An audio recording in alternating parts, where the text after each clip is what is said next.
Hey everyone, how is everyone doing today? Hope everyone's doing well. So today I thought I would like to do something that I'm really passionate about, which is Korean drama. I think I'm gonna make this a series, but I don't know. And also, I just woke up. I haven't showered yet. I had an idea, so I'm gonna execute because that's what we do. Anyway, so let's start with this guy. This guy is called Park Seo Joon, and he's a South Korean actor. I would recommend anything, any K dramas that he is in right now. So he has had a good run for the past, I don't know, 6 years. He basically started like 6 years ago, and you can go to Google's all of his dramas that I'm going to recommend are available on Netflix. On Australian Netflix anyway. I don't know if it's available on the other countries Netflix, but I'm pretty sure they do. So if you go to the TV shows and on Google, you will be able to see all of the English titles.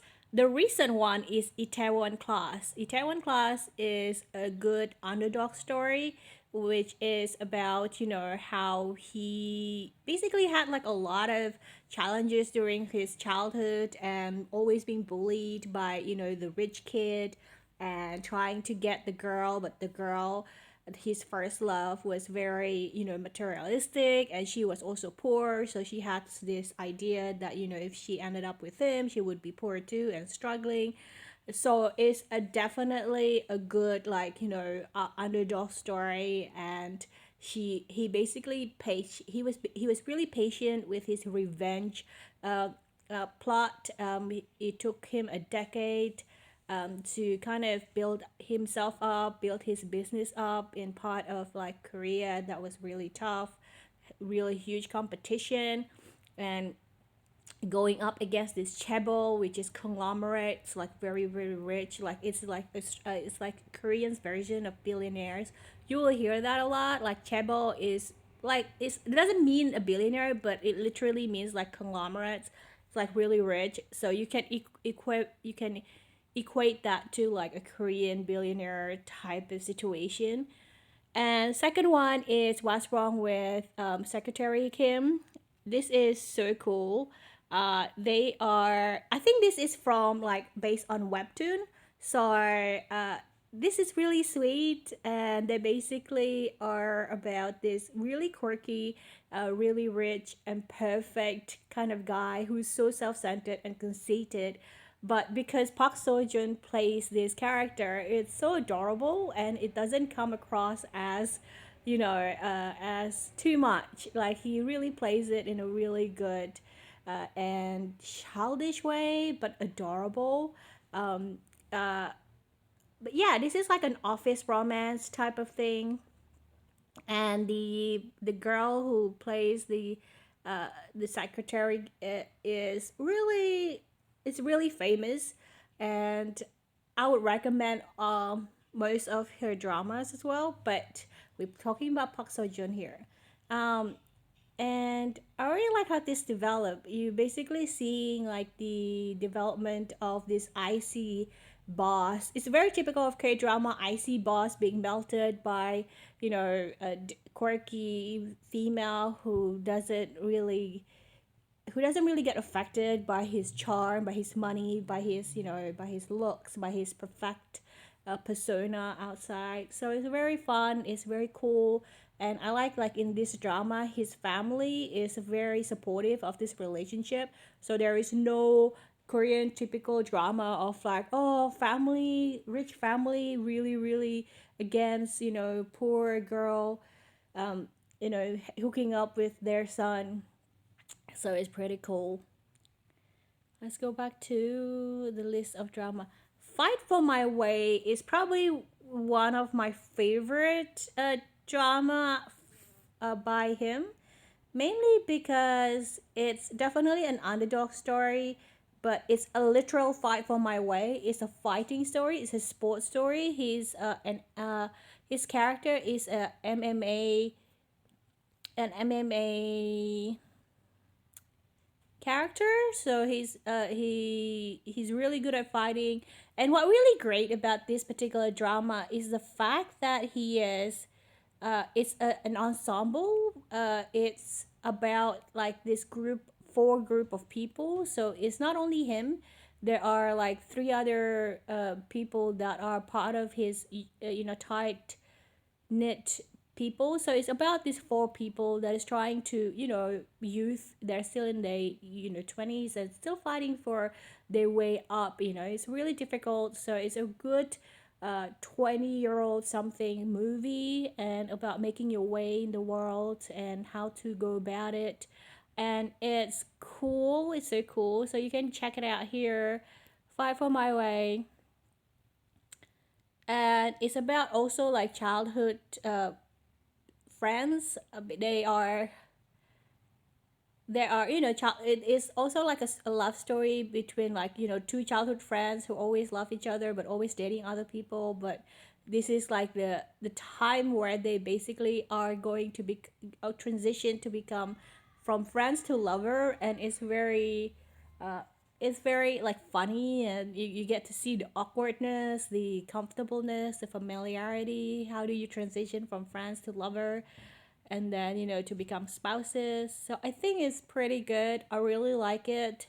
It's definitely worth the binge. It's 16 episodes, and it's one of my favorite drama from Park Seo Joon. She Was Pretty is okay. I think it's a story about like how like there was this girl who was pretty when they were little kid, and he promised her that he would get married like after like they grow up and stuff. But there's a bunch of mishaps, and the girl felt like she's ugly and she doesn't deserve him, and he didn't recognize her when they met again as adults. So there's a lot of that. So it's not my favorite thing because it kind of using that sense of insecurities that women have about themselves, and I don't really enjoy that. But overall, I think it's still a great movie, a great TV drama. Kill Me, Heal Me. Park Seo Joon only plays like a supporting character here. He's not the main character. This is actually the reason why he ended up playing She Was Pretty, because the lead girl in Kill Me, Heal Me, um, and him was the characters were supposed to be like siblings, like step siblings, so they're not really blood related. And there was like a little bit of chemistry there, like when you watch them on screen. So it was that's caused like these two people to play and She Was Pretty. So that's the history. I am a Korean drama addict. I can do this. So with A Witch Love, so this is what made me fall in love with Park Seo Joon. Okay, this is the first drama of him that I have watched, and this is a Nuna's drama. If you don't know what a Nuna's drama is, it's basically about older women with younger men. So that's what a Nuna drama. Nuna is what a Korean man called an older female sibling. So if you are a male and then you have an older sister, you call her Nuna. But it can also refer to older female in general that is not too far off from you in age. So in this particular drama, the girl here is 42 and he is 25, and they hooked up. She hooked up with him without realizing how old he was. So that's where the the whole romance drama unfolded. So this is a synopsis. Like the girl is 39 years old, and the Park Seo Joon is a 25-year-old guy who runs like a small errand, blah blah blah. And their unfoldment, their romance is really fun to watch. To be honest, I really enjoyed their part of the romance, because on the second half of the drama, she basically broke it off with him so that she can hook up with and start to date like men her age. and that part I didn't really like. So there is a bit of the drama that I didn't really like, because she ended up with like she's trying it out with like men her age, and I didn't really like that. There was no chemistry, and it was just weird. And I really like it when they got back together, and that was great. I don't know if this is on Netflix though, but hopefully.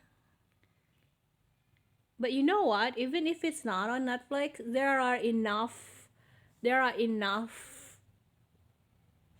dramas that are on Netflix. Like Itaewon Class is 16 episodes. What's Wrong with Secretary Kim is on Netflix, 16 episodes. Far From My Way is 16 episodes. It's on Netflix, I think. She Was Pretty is on Netflix, I think. And Kill Me Heal Me is on Netflix. I saw it, I think. So there are about 5 of his dramas that are currently on Netflix. So that's 16 plus 5. That's 90 hours. No, that's 80 hours worth of. No, that's probably more than 80 hours worth of binge time for you if you have the time, because Korean dramas doesn't really have an ending. Like it's not an 1 hour drama. It's kind of like whatever time I like to finish on this episode, I will finish it then. So it ranges between like under an hour to like over an hour. It so yeah, so that's like one suggestion that I would give to you to watch all Park Seo Joon's drama. They are so good. Most of his drama is definitely about underdogs and about fighting your way up, and I think that's worth of to watch, especially in this pandemic time where we are so down and so hopeless about everything and how everything is going to end up. But that's today. Hopefully, I have a lot of I don't know. I have a lot of K drama materials in my head. Let me know if you are into K dramas and what you want me to reviews, because right now every time Netflix put on a new K dramas, like, oh, there's a new K dramas on, they're not really putting on new K dramas in terms of production. Okay, it's just new to Netflix, because I have watched all the new dramas that Netflix put up, and I'm like, I've watched this was like 4 years ago, this was like 6 years ago, this was like 3 years ago. I have watched all these dramas. So you don't know how much you're addicted to Korean dramas until you've seen all the new dramas on Netflix and you said, yeah, I've seen all of this. Definitely I haven't watched all the dramas, but I do watch a lot of them. I'll see you guys later, hopefully. Thanks for listening if you have listened to up to this far. And let me know, are you a Park Seo Joon's fangirl? Or do you have another bias? I will come up with another actors or another dramas to talk about later. Maybe. Let me know. Bye, everyone.